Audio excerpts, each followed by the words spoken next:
Links. நம்மளுடைய போஸ்ட்டில் பார்த்தீங்க அப்படின்னா நம்ம லிங்க் வந்து க்ரியேட் பண்ண வேண்டியிருக்கும். இந்த லிங்க் அப்படிங்கிறது எகெயின் எஸ்யூஓ பாயிண்ட் ஆஃப் வியூவில், search engine optimization point of வியூவில் ரொம்ப ரொம்ப முக்கியம். அதுவும் இல்லாமல் ஒரு யூசர் பாயிண்ட் ஆஃப் வியூவில் ஒரு விஷயத்தை பார்த்துக்கிட்டே வராரு, அதில் ஒரு வார்த்தை புது வார்த்தை ஒன்று கொடுத்துருக்கோம், ஆனால் அதுக்குண்டான அர்த்தம் என்னன்னு அவருக்கு தெரியல அப்படின்னா அதை லிங்காக கொடுத்துருந்தோம் அப்படின்னா அதை ரைட் கிளிக் அடித்து இன்னொரு டேப்பில் ஓப்பன் பண்ணி அது எதுக்காக அப்படின்ற டீட்டெயிலை வந்து தெரிஞ்சுக்கிறதுக்கு ஒரு வாய்ப்பு கொடுக்குறோம். இப்படி கொடுக்கும்போது என்ன ஆகுது அப்படின்னா அவர் நம்மளுடைய சைட்லேயே நிறைய நேரம் வெவ்வேறு பேஜை பார்க்குறதுக்கு உண்டான வாய்ப்பு இருக்குது. இன்னொன்று என்ன அப்படின்னா லிங்க்ஸ் அப்படிங்கிறது ஒரு சர்ச் இன்ஜினை பொறுத்த வரைக்கும் ரெக்கமெண்டேஷன். நான் இந்த பேஜை ரெக்கமெண்ட் பண்ணுறேன், நீங்கள் போய் பாருங்கள் அப்படின்னு சொல்கிறதுக்கு சமம்.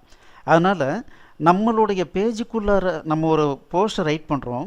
அப்படி ரைட் பண்ணும்போது நம்மளுடைய வெப்சைட்டில் இருக்கிற வேறு ஒரு பிளாக் போஸ்ட்டை ரெஃபர் பண்ணுற மாதிரி ஏதாவது ஒரு போஸ்ட்டை வந்து லிங்க் கொடுத்தோம் அப்படின்னம்னா அப்போ என்ன ஆகும் அப்படின்னா அந்த போஸ்ட்டையும் பார்க்கறதுக்கு உண்டான வாய்ப்பு இருக்குது. கூகுள் பார்த்திங்க அப்படின்னா அது அந்த பேஜுக்கு அதிக இம்பார்ட்டன்ஸ் கொடுக்கறதுக்கும் வாய்ப்பு இருக்குது. அப்போ லிங்க் அப்படிங்கிறது ரொம்ப ரொம்ப முக்கியம். சரி, இந்த லிங்க் எப்படி கொடுக்கலாம்? நம்மளுடைய சைட்லையும் கொடுக்கலாம். நம்மளுடைய சைட்டில் ஏற்கனவே நம்ம க்ரியேட் பண்ணியிருக்கிற போஸ்ட்டை வந்து ரெஃபர் பண்ணலாம். அப்படி இல்லை அப்படின்னா வேறு ஏதாவது ஒரு வெப்சைட்டையும் நம்ம ரெஃபர் பண்ணலாம். இப்போ எப்படி வந்து நம்ம லிங்க்கை க்ரியேட் பண்ணுறதுன்னு பார்க்கலாம். இது ரொம்ப ரொம்ப சிம்பிள். போஸ்ட்டுக்கு வரும். இப்போது ஏதோ ஒரு போஸ்ட், இப்போ லேர்ன் வேர்ட்ப்ரெஸ்ன்னு இருக்குது. ஓகே, இந்த இடத்துல பார்த்தீங்கன்னா இப்போ பிஹெச்பின்னு இருக்குது. இந்த பிஹெச்பிங்கிற வார்த்தையை நான் என்ன பண்ணுறேன், லிங்காக மாற்றணும்னு நினைக்கிறேன். அப்போ இங்கே என்ன பண்ணுறேன், இன்சர்ட் லிங்கை கிளிக் பண்ணுறேன். இங்கே பார்த்தீங்க அப்படின்னா ஹெச்டிடிபி, இப்போது பிஹெச்பி வெப்சைட்,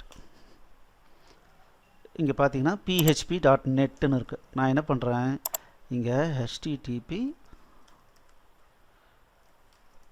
php.net இதுக்கு லிங்க்கு கொடுத்துட்றேன்.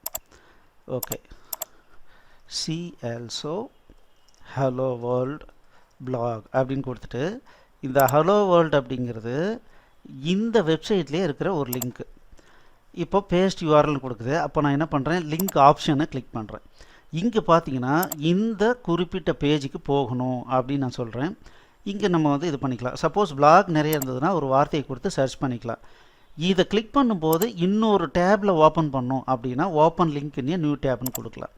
இப்போ பாருங்கள், அவ்வளோதான். இந்த மாதிரி கொடுத்துடலாம். இப்போ நான் என்ன பண்ணுறேன், அப்டேட் பண்ணிடுறேன். இப்போது அப்டேட் பண்ணிவிட்டு இங்கே போயிட்டு நான் ஹோம் பேஜுக்கு போகிறேன். இங்கே பாருங்கள், லேர்னிங் வேர்ட்ப்ரெஸ். இப்போ இங்கே வரும்போது பார்த்தீங்கன்னா இது லிங்க் இருக்குது. இப்போ நான் இந்த லிங்க்கை க்ரியேட் பண்ணுறேன். ரைட் கிளிக் அடித்து ஓப்பன்னு கொடுத்தேன் அப்படின்னா பிஹெச்பியினுடைய வெப்சைட்டுக்கு வந்துருச்சு. இல்லை டைரெக்டாக அதை கிளிக் பண்ணுறேன். இப்போ என்ன ஆகுது பாருங்கள், ஹலோ வேர்ல்டு பேஜுக்கு போகுது. அப்போ என்ன ஆகுது, இந்த பிளாகை படிக்கும்போது இந்த 2 வெப்சைட்டை யூசர் வியூ பண்ணுறதுக்கு ரொம்ப யூஸ்ஃபுல்லாக இருக்குது. ரைட், அதுக்கு இந்த லிங்க் யூஸ் ஆகுது. இன்னொன்று பார்த்தீங்க அப்படின்னா இது எப்படி வந்து எடிட் பண்ணுறது, நான் ஏற்கனவே ஒன்று பண்ணிட்டேன். எடிட் பண்ணுறது எப்படி, ஜஸ்ட் இதை கிளிக் பண்ணோன்னா நம்ம எடிட் பண்ணிக்கலாம். இல்லை இது வேண்டாம் அப்படின்னா ரிமூவ் லிங்க் கிளிக் கொடுத்துட்டோம் அப்படின்னா லிங்க் வந்து ரிமூவ் ஆகிடும். பாருங்கள், லிங்க் வந்து ரிமூவ் ஆகிடும்.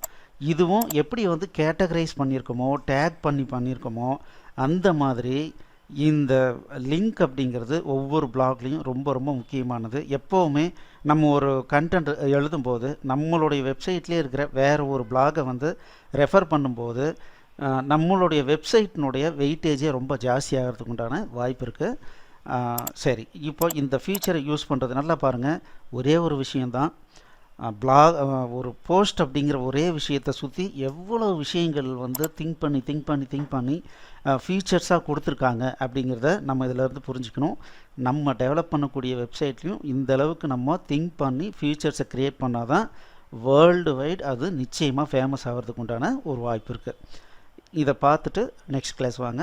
அடுத்த கிளாஸில் புது டாப்பிக்கை பார்க்கலாம். தேங்க்யூ.